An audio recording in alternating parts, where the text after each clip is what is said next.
অখিল ভারতীয় স্বর্ণকার বিকাশ পরিষদ ও এগরা স্বর্ণশিল্পী কল্যাণ সমিতির পরিচালনায় বৃহস্পতিবার স্বেচ্ছায় রক্তদান শিবির হয় এগরা পৌরসভার 1 নম্বর ওয়ার্ডের এগরা দক্ষিণ বাজার ধানহাট সংলগ্ন এলাকায়।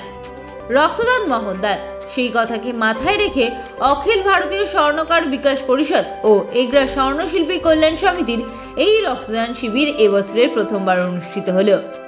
রক্ত সংগ্রহ করে এগরা সুপার হাসপাতালের ব্লাড ব্যাংক। এই রক্তদান শিবিরে রক্তদানকারীদেরকে একটি করে কাঁসার থালা উপহার দেওয়া হয়। সকাল 10টা থেকে শুরু হয়ে এই রক্তদান শিবির চলে দুপুর 2টো পর্যন্ত।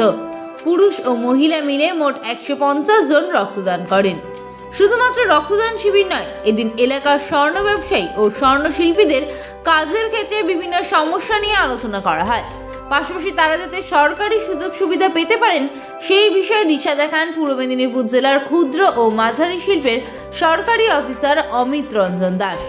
এদিনের এই শিবিরে উপস্থিত ছিলেন অখিল ভারতীয় স্বর্ণকার বিকাশ পরিষদের রাজ্যের সাধারণ সম্পাদক শ্রাবণ কুমার সোনি। देखिए, जिस तरीके से हमारा उद्योग है, असल में कृषि के बाद में सबसे बड़ा रोजगार देने वाला स्वर्ण व्यवसाय है। इस स्वर्ण व्यवसाय के अंदर में अभी पश्चिम बंगाल सरकार की तरफ से बहुत सी ऐसी योजनाएं निकली है जिससे स्वर्ण कारीगर बढ़िया तरीके से अपना रोजगार को कर सकते हैं। सरकार का एक ही बात कहने का है, आप व्यापारी बनिए, नौकर मत बनिए। इस चीज़ को लेके हम लोग चल रहे हैं कि हमारे बच्चे पढ़ के अगर हमारे ज्वेलरी सेक्टर में आते हैं, क्योंकि एक्सपोर्ट के अंदर में किसी के बाद में दूसरा नंबर आता है गोल्ड ज्वेलरी का। मगर क्या है कि हमारा संगठन, हमारा जो क्षेत्र है, जो आभूषण क्षेत्र, ये क्या है कि असंगठित क्षेत्र है। जगह जगह होने के कारण क्या होता है कि ये एक जगह सम्मिलित नहीं होता है। हम लोग संगठन के माध्यम से इसको एक जगह सम्मिलित भी करना चाह रहे हैं। और अभी महेश तला के अंदर में हमारे जो एमएसएमई के मंत्री थे आपके चंद्रनाथ सिन्हा जी और चीफ सेक्रेटरी थे राजेश सिन्हा जी, उनके सामने हम लोगों ने ज्वेलरी सेक्टर के जो कुछ प्रॉब्लम्स है वो बताई थी।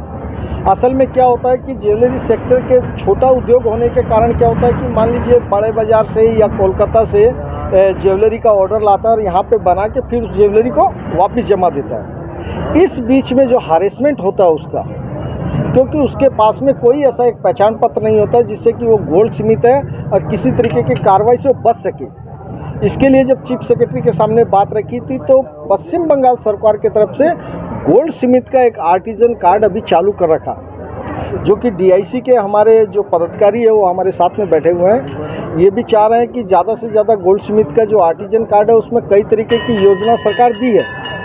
इससे कारीगर समुदाय को लाभ होगा। मशीनरियों के ऊपर में काफ़ी तरीके की छूट मिली है, लोन के ऊपर में काफ़ी सहयोग दिया गया है और छोटे कारीगरों को आगे बढ़ाने के लिए हर तरीके की चीज़ों को सेटअप करने का प्रयास कर रही है पश्चिम बंगाल सरकार। और डीआईसी की मुख्य भूमिका उसके अंदर में एमएसएमई के माध्यम से ये सब कामें हो रहे हैं। हमारा कहने का मतलब आज जैसे बिजनेस का तरीका बदल गया, परचेजिंग का तरीका बदल गया। कोई ज़माने में हम लोग एक आइटम खरीदने के लिए किसी दुकान के अंदर में चले जाते थे, आज ये ऑनलाइन मार्केट में हो रहा है। हमें धीरे धीरे समय के हिसाब से हमारे चीज़ों को परिवर्तन करना पड़ेगा और बिना सरकार के डिपार्टमेंट के सहयोग के हम लोग आगे नहीं बढ़ सकेंगे। तो इसका प्रयास लगातार सरकार के सामने ये है कि हमारी जैसे जैसे असुविधा आ रही है उनको कहा जा रहा है और कुछ चीज़ों के रास्ते भी बन रहे हैं डीआईसी के माध्यम से। जैसे तमलुक के जो डीआईसी है इस क्षेत्र को पूरा देख रहे हैं और इनका काफ़ी सहयोग रहता है। इनके जो जीएम सर हैं अरुण जी, बहुत बेहतर आदमी हैं, चीज़ों को इतनी बारीकी से समझते हैं और काम को कारीगर की भाषा वो समझते हैं और कारीगर के हिसाब से उसको सहयोग भी करते हैं। बंगाल का बहुत सारे युवा जो सोना का कारोबार से युक्त है वो काम के लिए महाराष्ट्र, यूपी, नागपुर जा रहा है, लेकिन बंगाल में क्या हो रहा है? असल में क्या है, देखिए कि कोई भी सेक्टर को समझने के लिए सरकार प्रयास करती है। जब तक हम लोग सरकार से नहीं जुड़ेंगे तब तक सरकार हमारे लिए नहीं सोचेगी या सरकार को पता नहीं रहेगा। हमारी प्रॉब्लम को हमें सरकार के सामने रखनी पड़ेगी और धीरे धीरे संगठनों के माध्यम से सरकार के पास में इन कारीगरों की असुविधा पहुंचने लगी। पहुंचने लगी है तो उसका रास्ता भी बन रहा है। देखिए, बिगड़ने में जो समय लगा है, सुधरने में भी थोड़ा समय लगेगा। अब पश्चिम बंगाल सरकार हमारे ज्वेलरी सेक्टर के ऊपर में विशेष ध्यान दिया है। अंकुर हाटी में ज्वेलरी पार्क भी बना हुआ है, इसमें कारीगरों को सहयोग के लिए काफ़ी कहा है, जिसकी वंदना यादव जी हैं, उन्होंने IS हैं जो इंडस्ट्री डेवलपमेंट कॉर्पोरेशन की, उनके सामने भी रखा है। भाई, कारीगर अगर अपनी कोई फैक्ट्री निर्माण करना चाहता है तो समूह के हिसाब से अंकुर हाटी के अंदर में आप जगह कम दामों के अंदर में लेके आप अपनी फैक्ट्री बना सकते हो। मगर हमारे ज्वेलरी सेक्टर जो कि विभिन्न जगहों में बटे हुए हैं, वो एकत्रित होने में थोड़ा समय लगता है। उसके कारण क्या है, योजना का लाभ बहुत धीरे से मिलता है। स्पीड से योजना का लाभ मिलेगा तभी हमारा विकास बढ़ेगा। আজকে আমরা এখানে এসেছিলাম, এদের যে বার্ষিক সাধারণ সভা ছিল সেখানে বিভিন্ন গভর্নমেন্ট যে স্কিমগুলো আছে সেগুলো সম্বন্ধে আমরা বলেছি। যেমন আমাদের পশ্চিমবঙ্গ সরকার সমস্ত আর্টিজানদের এনলিস্টমেন্ট করার পর তারা যদি টুল কিটস কেনে তাহলে 15,000 টাকা পর্যন্ত ওয়ান টাইম গ্র্যান্ট পাবে, এবং এই আর্টিজানদের কেউ যদি 60 বছরের মধ্যে মারা যায় তার পরিবার 2 লাখ টাকা পাবে।